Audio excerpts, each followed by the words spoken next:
Zack Snyder's Batman, embodied by Ben Affleck, and Matt Reeves' Batman, brought to life by Robert Pattinson, appear to be two radically different versions of the same character. On one hand, Affleck's Batman is a brutal, imposing figure, a seasoned, almost mythical force whose willingness to cross the line into violence sets him apart from other iterations of the character. He's deeply embedded in the history of Gotham, almost as an extension of the city's dark and twisted ways. On the other hand, Pattinson's Batman is a reclusive, deeply introspective figure, an untested detective grappling with his place in Gotham. He's driven by the cardinal rule of never taking a life, a stark contrast to the more cynical, lethal version of the Dark Knight seen in Snyder's universe. Yet, despite the apparent chasm between these two interpretations, there's an undeniable thread that connects them, a central theme that transcends their ideological differences, and speaks to a deeper truth about Batman as a character. More than that, it reveals something profound about modern masculinity, about how men today struggle with identity, purpose, and the pressure of societal expectation. So join me in this video as we dive in to Batman and the crisis of modern masculinity.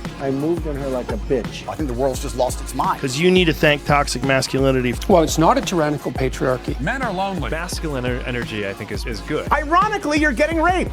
Now, I know based off the title and thumbnail of this YouTube video alone, a lot of people watching this video are going to be coming here from a place of frustration, anger, or maybe even bad faith. I know you probably don't want to see some nerd on the internet tossing around buzzwords like hypermasculinity in order to tear down your favorite hero. And honestly, I get it. I love Batman too. I grew up watching Batman the Animated Series and playing the Batman Arkham games. The Dark Knight is hands down my favorite superhero movie of all time, but with every passing day, the Batman 2022 inches closer and closer to stealing that top spot. And if you're watching this on YouTube, you can just look at my page and see that I love comics. I owned and have reviewed a ton of different Batman stories. So when I talk about Batman, when I analyze and deconstruct or maybe even criticize him, please know it's not coming from a place of hate. I love this character, and I'm hoping you can hear me out. But before I explain what Batman has to do with hypermasculinity, red pill movements, and the rise of the alt-right, I first need to explain what Batman is.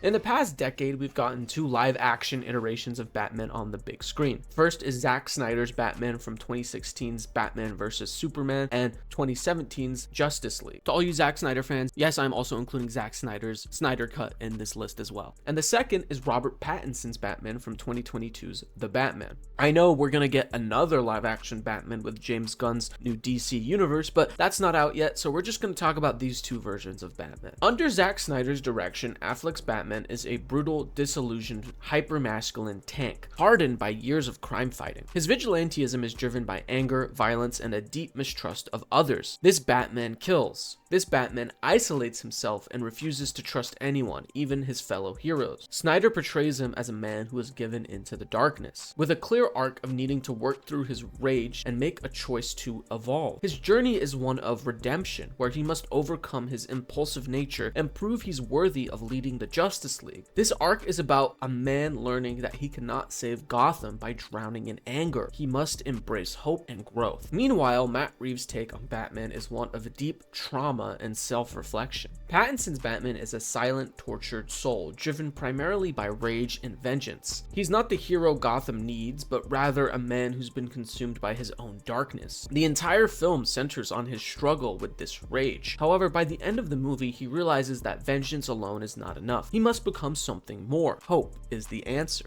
not anger. His arc represents a process of self-awareness and growth. The important thing to take away from both of these movies is that both of these Batmen, despite their stark differences, share a central theme. They are broken men who believe almost entitledly that they are the hero Gotham needs. Their vigilantism is defined by rage, anger, and a sense of justice that is both flawed and dangerous. Neither is the embodiment of hope or optimism. Their figures shaped by personal trauma, and their anger has become their driving force. As a result, both of these Batmen share a similar arc. They must work on themselves, confront their inner darkness, and learn to become the heroes they're truly capable of being. Their arcs are about growth, self-awareness, and overcoming their hyper-masculinity.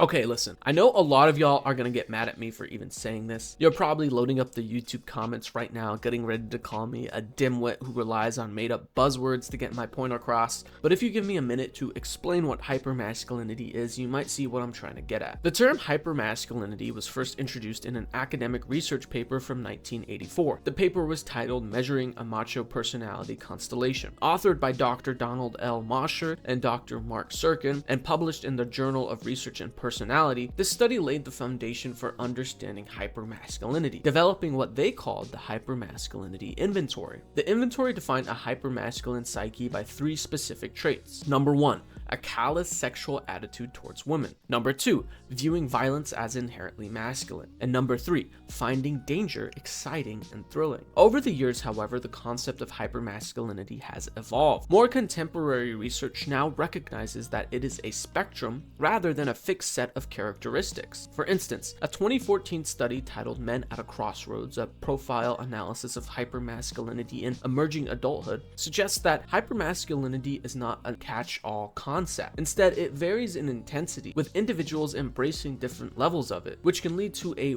wide array of outcomes. For the purpose of this video, I'll be using a more contemporary definition of hypermasculinity, one that sees it as a multifaceted concept. This aligns with how the Oxford Dictionary defines it as the exaggeration of traditionally masculine stereotypes such as aggression, dominance, strength, and physical prowess. Okay, that was a lot of yap, but what does this have to do with Batman? Well, let's take a closer look at the attributes traditionally associated with hypermasculinity and how they both manifest in Ben Affleck's and Robert Pattinson's versions of the character. Both Batmen rely on excessive violence to communicate their authority. Whether it's the brutal, no-holds-barred combat style of Ben Affleck's Batman or the brooding, rage-fueled intensity of Pattinson's, both use violence as a defining characteristic for their crime-fighting approach. Similarly, both Batman lean heavily on their exaggerated strength and physical presence to assert dominance. The sheer physicality is not just for combat, it's a key part of their identity and their way of commanding attention and respect in Gotham. It's not about subtlety or strategy, it's about imposing their will on the world around them. And that fits perfectly into the type of hypermasculinity we were talking about earlier. The type of hypermasculinity in which exaggerated physical strength and excessive violence is a key characteristic of the people that use it. All of this to say that both Batman undoubtedly fit into the framework of hypermasculinity. Their behaviors, attitudes, and actions align with the very traits that define it. What's even more interesting though is how these hypermasculine traits seem to hinder their ability to be the best heroes they can be. Their reliance on violence, dominance, and control may serve them in the short term, but it prevents them from truly understanding the complexities of the people they're trying to protect. It's only through overcoming these hypermasculine behaviors, by learning to see the world through a more compassionate and self-reflective lens, that they can grow into the heroes Gotham truly needs. For Ben's Batman, that means learning to trust others. He needs to stop isolating himself and start working with other heroes, particularly the Justice League. His growth is about shifting from a solitary hypermasculine approach that makes him want to kill Superman to embracing heroism, teamwork, compassion, and empathy. On the other hand, Robert Pattinson's Batman faces a similar challenge, but in his case, it's about connecting with others on a more personal level. He learns that being a hero is not about striking fear into the hearts of criminals, it's about inspiring the people of Gotham to be better too. And the way both of these Batmen achieve their growth is by shedding the hypermasculine behaviors we discussed earlier. They need to move past the toxic traits of aggression and dominance to become better, more well-rounded individuals.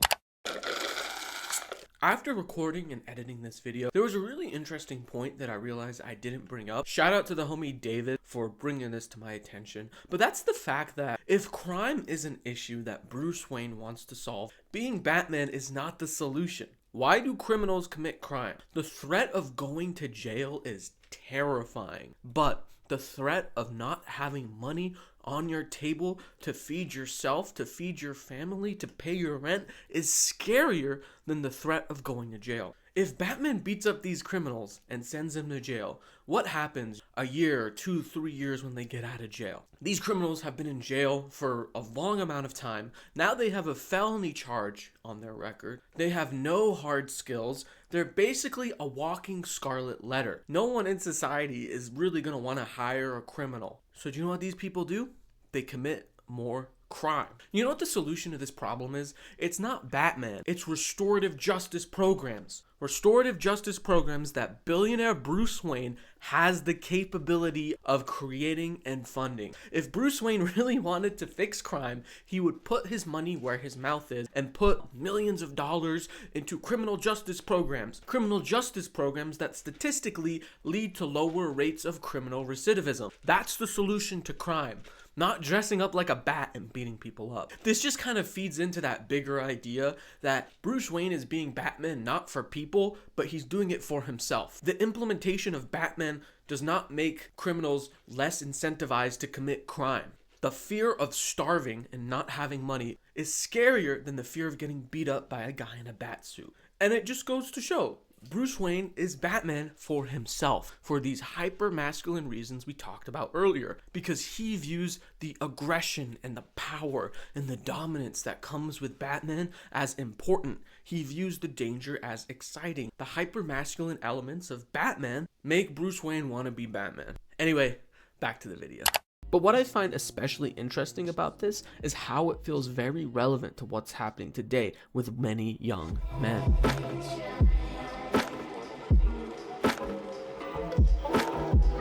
The male loneliness epidemic refers to the growing phenomenon in which many young men today find themselves with little to no close friends. When you examine the data, it's clear that this trend is not just anecdotal, it's a significant societal shift. Men today are statistically more likely to have smaller social circles and fewer friendships when compared to men from 30 years ago. For instance, a study by the Survey Center on American Life found that since 1990, the percentage of men who lack a single close friend has risen by 15%. But the numbers become even more striking when you look at unmarried men. 1 in 5 unmarried men report having no close friends at all. And when you dig even deeper, 1 in 4 men under the age of 30 say they have no close friends. These statistics paint a concerning picture, a picture that shows us a generation of men who are increasingly isolated and disconnected. Men who lack meaningful social bonds that have traditionally helped to provide people with emotional support and a sense of belonging.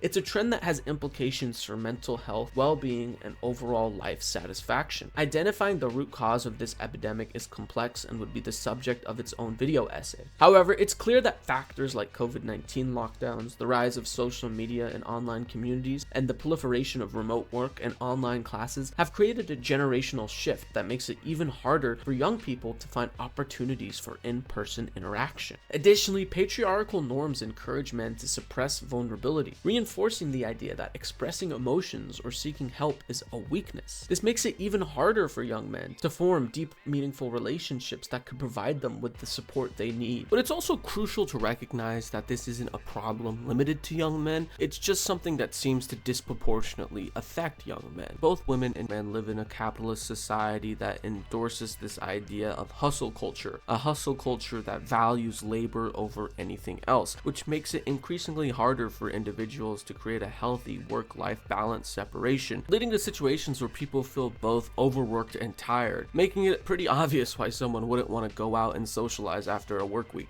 In short, there's a lot of young men today who are lonelier than they ever have been before, and it's a situation that has deep consequences for their mental health and overall well-being. But how does this relate to Batman? Well, if we look at the defining qualities of both Robert Pattinson and Ben Affleck's versions of Batman, one of the most striking features is their loneliness and isolation. It's not a stretch to say that in many ways, Batman acts as an analog for the male loneliness epidemic. Think about it. This is a character who deliberately removes himself from society. He wears a mask, both figuratively and literally, to keep others at an arm's length. He refuses to seek out social interaction. He avoids assimilating into civil society, and instead, he loses himself in his singular mission. This mirrors what many young men are experiencing today. The decision to isolate themselves, to retreat into their own worlds where their frustration, anger, and sense of alienation can fester. Like Batman, these young men are struggling to form meaningful connections. And because it's becoming increasingly difficult to cultivate those relationships, many of them simply don't try. While they might not suit up as vigilantes, they find other ways to channel their frustrations and feelings of powerlessness. And one of the most alarming and fast-rising ways this behavior manifests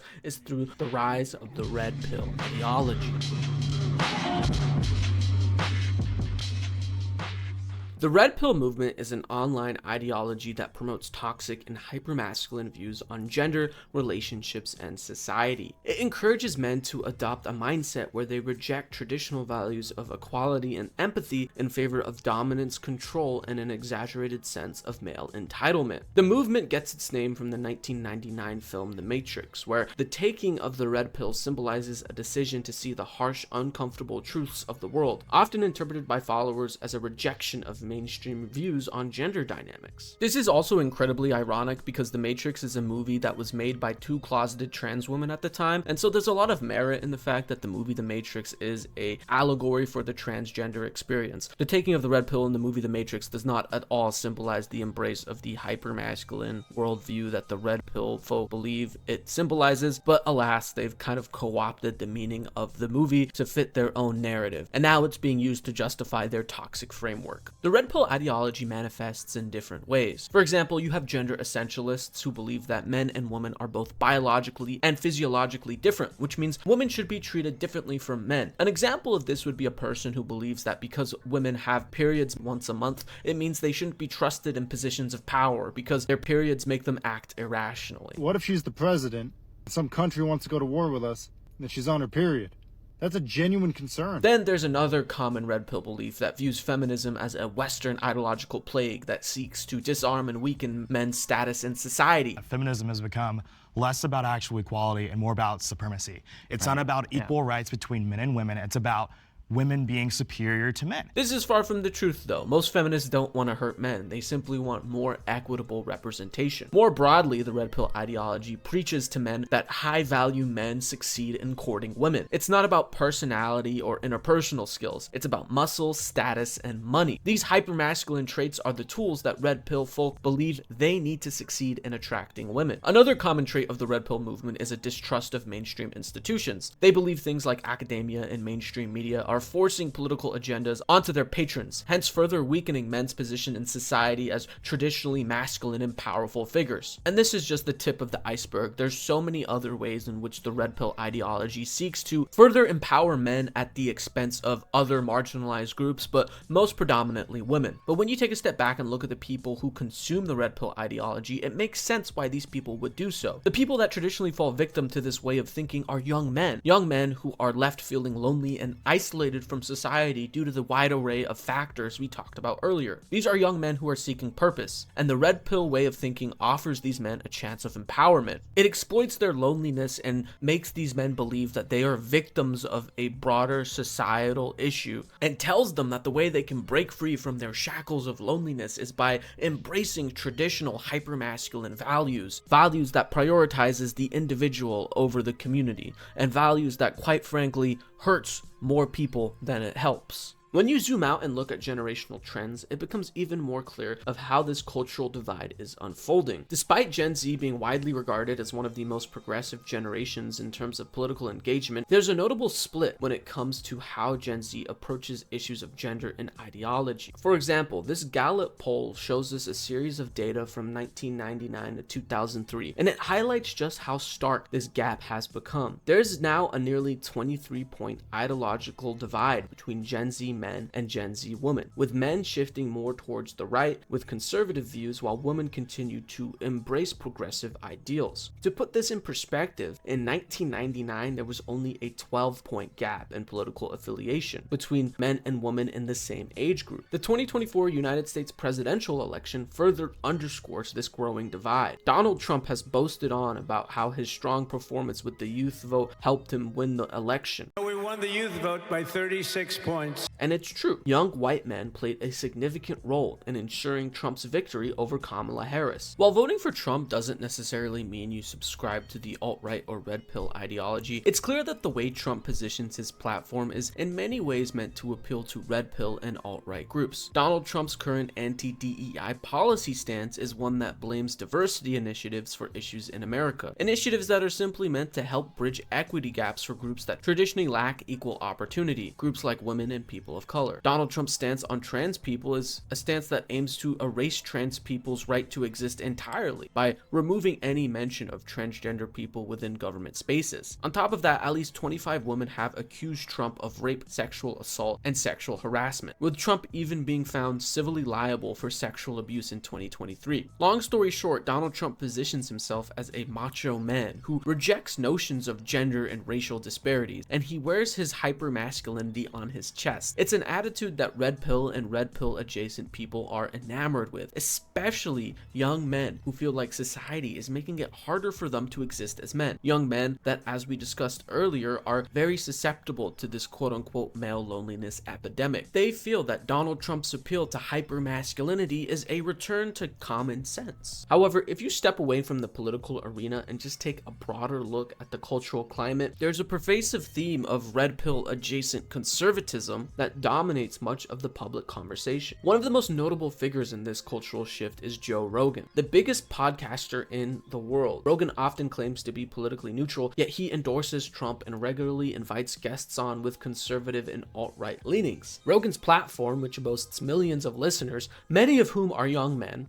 continually reinforces a conservative worldview. But Joe Rogan will never admit this. He will continually deny that his platform is inherently politicized one way or the other. But when you look at the guests he has on and you realize that this is a man who endorsed Donald Trump and was invited to Donald Trump's election, it's a pretty clear masquerade. Joe Rogan is a conservative figure that pretends to be apolitical, and a lot of his listeners believe him. The thing is, Joe Rogan doesn't inherently endorse the red pill ideology, but he has plenty of guests on who tout talking points that align directly with the red pill way of thinking. They preach about a return to modern masculinity, about how the feminization of society is affecting the world and how men today struggle. They push an agenda that incentivizes men to act like quote-unquote high-value men. This is a purely factual biological claim.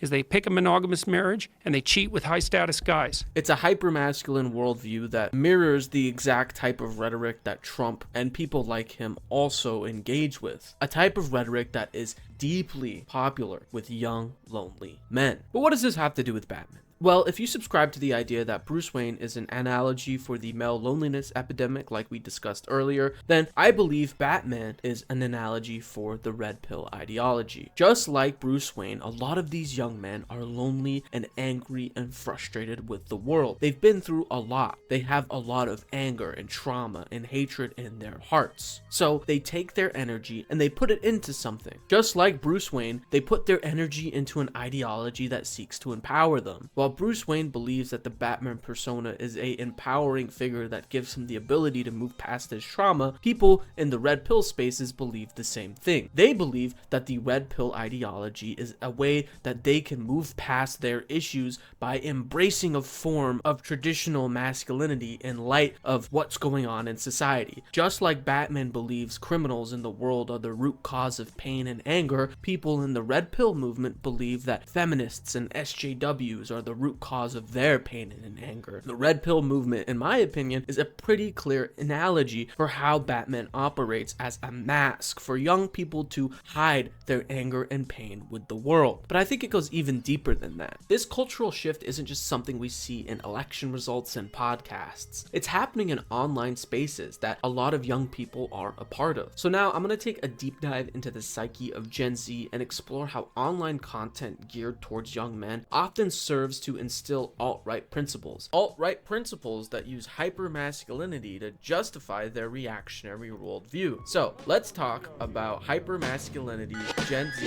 and the alt-right.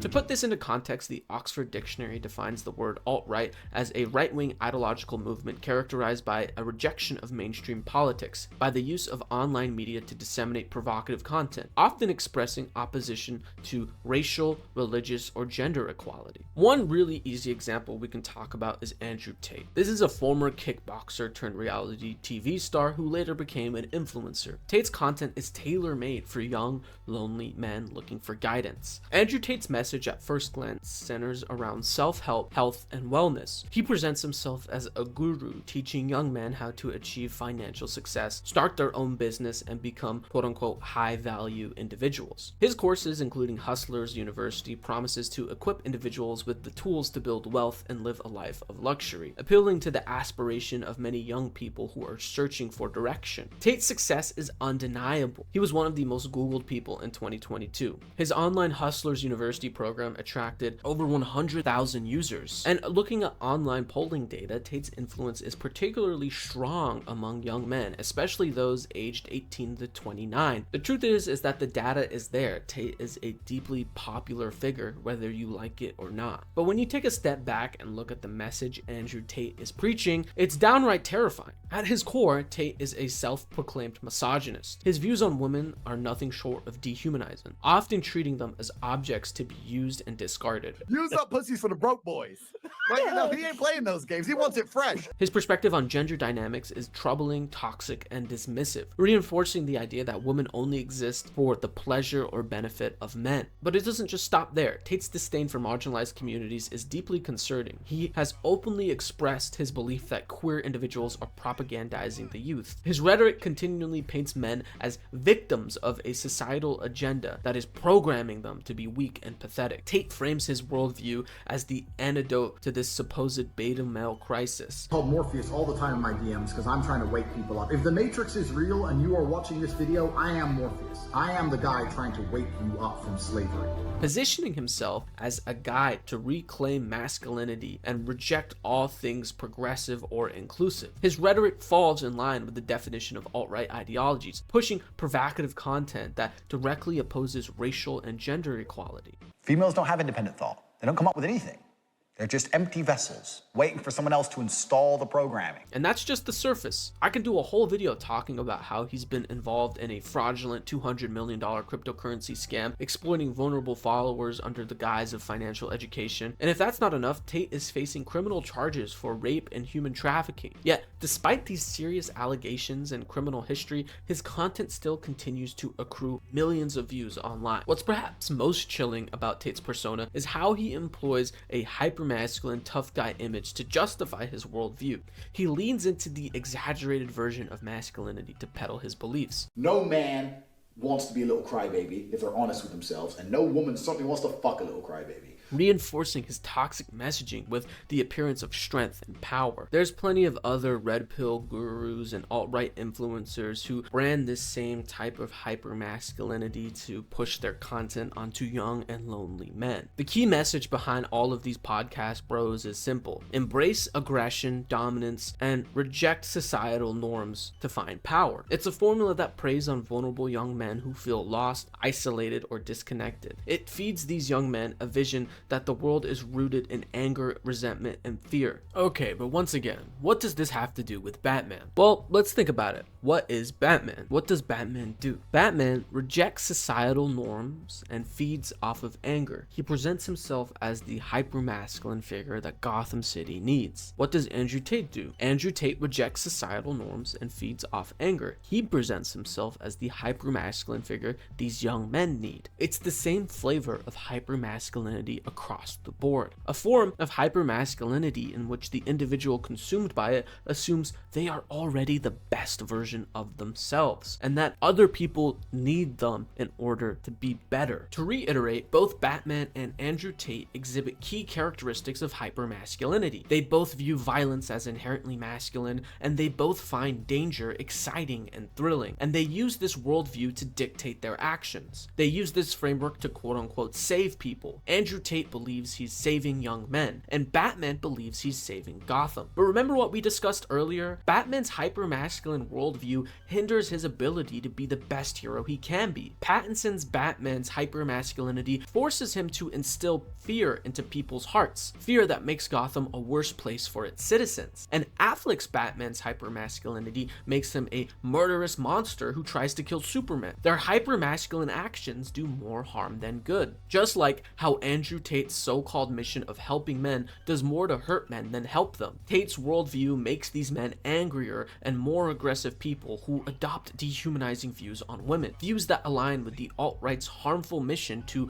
belittle marginalized groups. In other words, Batman's hypermasculinity manifests in a vigilante-fueled mission to save Gotham, while Tate's hypermasculinity manifests in a alt-right fueled mission to save modern men. Both of these people use hypermasculinity to justify their crusade, but both of them are inherently flawed in their understanding of how their masculinity hurts more than it helps. Obviously, Batman realizes this is not the case and grows as a person, shedding this hypermasculine worldview. These podcast bros have not. Stepping away from Andrew Tate for a minute, I want to discuss an entire subculture of seemingly harmless memes and short form content that, when examined more closely, carries a deeply conservative and alt-right leaning message. This type of content is prolific on platforms like TikTok, YouTube Shorts, and Instagram Reels. For context, within the meme and skit space on these short form content platforms, there is a brand of content that seems to appeal to male audiences. On the surface, this content may seem like harmless, almost satirical jokes, but when you dig deeper into understanding the reasoning for these jokes, they always tend to echo racist, sexist, or queer-phobic sentiments. Take Mike O'Haron, for instance. This is a 56-year-old American bodybuilder and 7-time Fitness Model of the Year winner. He's a familiar face who's been in over 400 magazine covers, and he has 4.3 million followers on TikTok. You might think he's earned this following by offering health and wellness advice, and he does share content like that, but what has really made him viral are his meme-based videos. In these videos, you'll often see O'Haron flexing his muscles,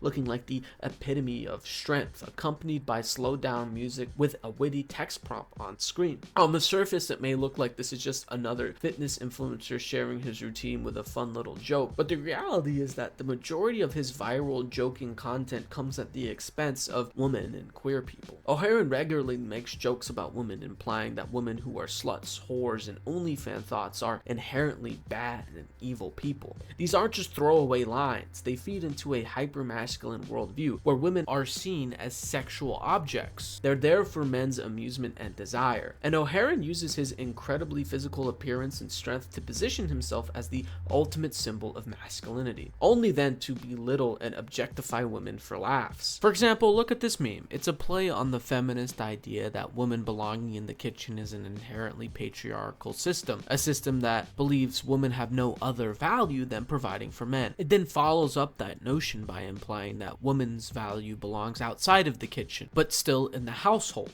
Women need to make sure the house looks as appropriate as possible for their male partner. On the surface, it just seems like a harmless joke, jabbing fun at feminism, but when you look deeper into what the joke implies, it becomes clear that this is a joke that aims to alienate women from men. It's a joke that aims to tell people on TikTok, who are predominantly young men, that women exist to serve you. It's a joke that aims to belittle feminism and belittle a woman's ability to be her own person. It's a joke that comes at the expense of a woman's autonomy. But on the surface, it's just a funny little joke. This is the exact type of hypermasculinity we've been talking about before, a brand of masculinity rooted in aggression, dominance, and objectification. It's the same toxic mindset that both Andrew Tate and various other influences online continue to propagate. And when you look at these figures, whether it's the podcast bros or the social media stars, they're tapping into a deeper insecurity within young men, convincing them that the way to reclaim their power and purpose is through this distortive, aggressive version of masculinity, a version of masculinity that objectifies women and puts other people in harm's way at the expense of your own benefit. It's a dangerous cycle that continues to perpetrate itself, especially in these microcosms of digital culture. But here's the truth: not everyone who engages with this content is inherently bad, but it's undeniable that the normalization and proliferation of these messages instill a subtle yet powerful bias into the mind of its viewers. It's become ingrained into the cultural consciousness, shaping the way men and women view relationships and their own role in them. And it's not just one person doing this. There's an entire ecosystem of skits and memes on these platforms that slut shame, objectify, and dehumanize women in ways that perpetuate a hypermasculine worldview. And what's so disturbing is that this content often gets consumed without second thought, simply because it's framed as a joke. Tying this back to Batman, it has the same type of parallel that we saw earlier with Andrew Tate. Mike O'Haron positions himself as a hypermasculine figure with exaggerated features of masculinity. He's got the big muscles and the guns and the looks and the status, the same way Batman has the authority and the muscles and the power and the status. While Mike O'Haron and Batman's methodologies and approach towards women is different, the one similarity they have is that their hypermasculinity is a defining trait in their worldview. While Mike O'Haron's hypermasculinity is used to justify his objectifying and demeaning view towards women, Batman's hypermasculinity is used to justify his need to protect and save Gotham City. But once again, the same way Batman's hypermasculinity comes at a cost, Mike O'Haron's hypermasculinity comes at the cost of further marginalizing and belittling groups like LGBTQ folk and women, the same way Batman's hypermasculinity comes at the cost of Gotham's citizens. Both of these people are hindered in their ability to help because of their hypermasculinity. Okay, but what if you're not on Instagram Shorts or TikTok or Reels or any of these other platforms and you're not watching this meme content and you don't like Andrew Tate? What about comics? Well, if you're a fan of my channel, you probably do like comic books. But the thing is that if you like comics and you consume a lot of comic book content on YouTube, there is a specific flavor of comic book content that thrives on YouTube, and that's the anti-woke, anti-diversity crowd. In summary, there's this idea within a specific subset of the community that comics are becoming too quote-unquote woke. They believe the comic industry is forcing gender ideology and affirmative action in their books by replacing our favorite heroes with black, brown, queer, and worst of all, female characters. It's like Iron Man became a teenage black girl. Robin is bisexual and exploring his sexuality. These were the politics of the author to being woke activists who were abusing the customers. Just to break down these claims really quick, the quote-unquote black Iron Man female replacement he's talking about is not a replacement for Iron Man at all. She's actually her own character that is named Ironheart. Ironheart is just a female black character who happens to have technology very similar to Iron Man. She is not replacing Iron Man, so I don't know why it's that big of a deal. They just make it out to be a big deal. And then Robin being bisexual, I think that is a really big important moment. You know how many teenagers out there don't know their sexuality until they're fully grown? Robin is a kid who is grown up and learning more about himself. There's nothing bad with this young kid figuring out, oh, you know what? Maybe I like men and women. That's not a horrible thing, and that's not abusing your customers with a woke ideology. It's just showing a point of view that's not from the point of view of a cis straight white man. And at the end of the day, I think that's the reason why the anti-woke crowd always gets so upset. They're mad because comic books for a very long time were a medium predominantly written by white men. Comic books have been around for almost 100 years. How long do you think it took for a Marvel comic to be written by a black woman? It wasn't until 2015. Is that not insane? We've had decades, if not a century worth of storytelling, but it wasn't until very recently that we got a black female writer in Marvel. That should go to show how homogenous the perspective of comic books have been throughout history. A lot of this anti-woke comic book discourse is truly just birthed out of a feeling of discomfort felt by white men who consume comics that, for the first time in a long time, aren't seeing themselves represented and starting to see instances of other representation. It's just an effort to make comic books more inclusive for other audiences. And you know what? There's still plenty of comics written by white men that have the same tonal themes that comic books have had since the 70s, the 80s, and the 90s. The comic book industry hasn't shifted that radically. There's just more instances of diversity and representation. But to the anti-woke crowd, diversity and representation is, for some reason,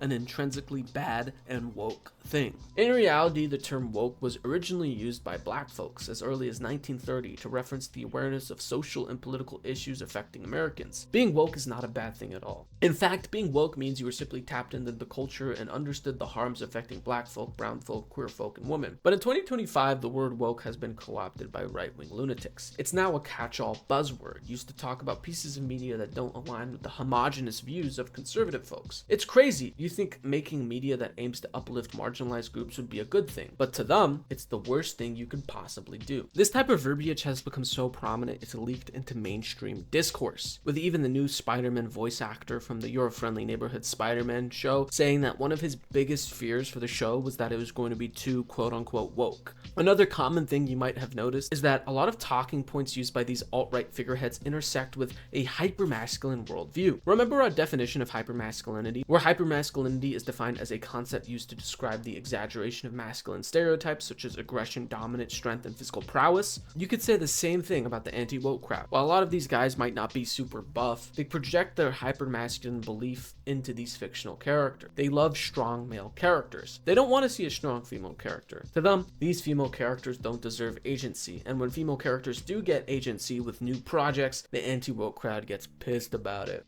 They're not. Nobody likes these characters, not in reality. There's garbage, and at the same time, I mean, this is stupid. The large hands, stupid. Write more articles like this recommending that Marvel Comics give up and all of these SJW characters go into the garbage bin where they belong. First and foremost, Ms. Marvel is a popular character. I like Ms. Marvel, and I think her comic book series is one of the best modern ongoing comic book series. It captures the hope and optimism that a emerging young adult oriented character is supposed to embody, and it's really fun and really good comics. Maybe her movie didn't sell well, but look up Ms. Marvel on TikTok right now. You'll see edits of her character with hundreds of thousands of views and thousands of likes. It's just ridiculous to say that Ms. Marvel isn't a popular character. Just because dudes that like old school comic books don't like Ms. Marvel doesn't mean she's not popular with other younger audiences. At the end of the day, she's just not a character made for old white men, and that's okay. You don't have to like her, but you can't pretend that she's not popular, especially with the younger demographic. Also, it's really nitpicky and weird to call her powers stupid when a character like Mr. Fantastic exists. Is it not stupid that some guy can stretch out his body to do whatever he wants? Is it not stupid that the Hulk turns into a big rage monster? You know what I mean? There's a lot of comic book characters that have powers that on the surface seem stupid, and finding a reason to get mad at Ms. Marvel's powers, especially in context of the entirety of the Marvel comic universe, feels way too nitpicky and way too targeted. It almost feels targeted in the sense that it is rooted in that same type of hyper-masculine alt-right hate that aims to, as we discussed earlier, bring down other groups. Why are these guys targeting a young brown woman and calling her part of an SJW agenda? Simply put, they don't like her because she's a young brown woman. It's misogyny and it's racism, and it aligns directly with the exact type of talking points we discussed earlier. Just like we talked with Andrew Tate, with Mike O'Haron, and with all these other alt-right hyper-masculine influencers, the same thing can be said here. This anti-woke crowd is using their hyper-masculinity and their projected sense of manhood that they find within these comic book characters to justify their worldview, just like how Batman uses his hypermasculinity to justify his worldview. But once again, it comes at the expense of women, and once again, the people consuming this content are largely young, lonely men. But I don't think a lot of these young people are inherently bad people. Just like Batman, they're misguided. And when you look at how society operates today, with the President of the United States blaming plane crashes on diversity hires, with lawmakers reversing monumental judicial decisions that hinder women's right to their bodily autonomy, with the White House making the decision to erase trans identity as a legal marker under federal law, and with ICE instituting mass deportations, locking up hardworking, law-abiding residents, the rise in hypermasculine alt-right adjacent content makes sense. People in positions of power are constantly making decisions that come at the expense of marginalized groups, and that is the crux of the alt-right red pill ideology. So when harmful actions are normalized, this content becomes both topical and even more socially acceptable. But that doesn't make it okay. Whether or not it was Zack Snyder and Matt Reeves' intention, the character arcs of both of their Batman is reflective of what's going on in society. People are angry and they're taking their anger out on other people, the same way Batman takes his anger out on criminals. And I think a lot of people resonate with Batman for that very reason. I've seen so many memes of people posting pictures of Batman saying, oh my god, that's literally me. He listens to Nirvana and he's emo, but they're not listening to the bigger picture. I believe that these Batman movies are telling us that in a world filled with injustice, we need to be like Batman. But but not the part about vigilantism. I'm talking about the part where you realize the harms you cause towards other people and make sure to better yourself in spite of it all. Consuming content that promotes a hypermasculine individualist worldview at the expense of others isn't doing anyone any good. It's only making people more angry on both sides. But there is a way to make this better. There is a way to create more unity and community and mutual understanding. And the first step we can take towards building that world is by realizing when your actions are guided in a sense of hypermasculine vengeance and anger. Like Robert Pattinson's Batman says, vengeance won't change the past. People need hope. Anyway, that's the video. As always, hope you guys have enjoyed. Make sure to comment, like, and subscribe if you made it this far. Thanks for watching, and hopefully I'll see y'all in the next one.